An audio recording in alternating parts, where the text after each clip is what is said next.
অশ্ব অক্ষাংশ। অশ্ব অক্ষাংশ বলতে এই 25 থেকে 35 ডিগ্রি উত্তর এবং দক্ষিণ এই পার্টটার মধ্যে 25 থেকে 35 ডিগ্রি উত্তর এবং দক্ষিণ,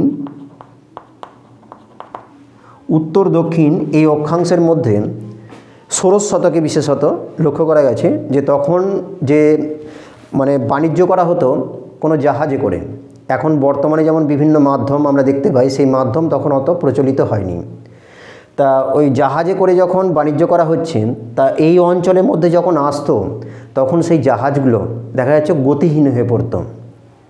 তা ইউরোপ এবং অন্যান্য মহাদেশে বিভিন্ন জায়গা থেকে যখন এই অংশের মধ্যে দিয়ে চলাচল করতো, পশ্চিম ভারতীয় দ্বীপপুঞ্জ এই সমস্ত আমেরিকা বিভিন্ন অংশের সঙ্গে যোগাযোগ করার জন্য, তা এই অংশে আসার পর বায়ুর গতি না থাকার জন্য বা বায়ুর কোনো প্রবাহ না থাকার জন্য এখানটায় এসে সেই জাহাজটা গতিহীন হয়ে পড়ত।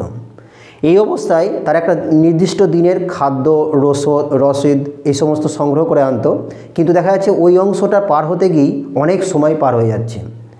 তাতে দেখা যেত যে যারা এর উদ্যোগ নিয়ে এই অংশটা দিয়ে পারাপারের চেষ্টা করত, তাদেরই প্রাণের সংশয় দেখা দিত। তা তাদের বুদ্ধি অনুযায়ী যে তখন ওই যে অশ্বগুলোকে কিছু কিছু ওই সমুদ্রের জলে নিক্ষেপ করে দেওয়া হতো। তা একবার ওরকম সমুদ্রের জলে এরকম নিক্ষেপ করার পর যে দেখা গেছে যে জাহাজের যে ভারটা সেটা অনেকটা হালকা হয়েছিল, তাতে ওইরকমভাবে জাহাজের যাত্রীরা রক্ষা পেয়েছিল। সেই থেকে এই অক্ষাংশটার নাম দেওয়া হয়েছে অশ্ব অক্ষাংশ।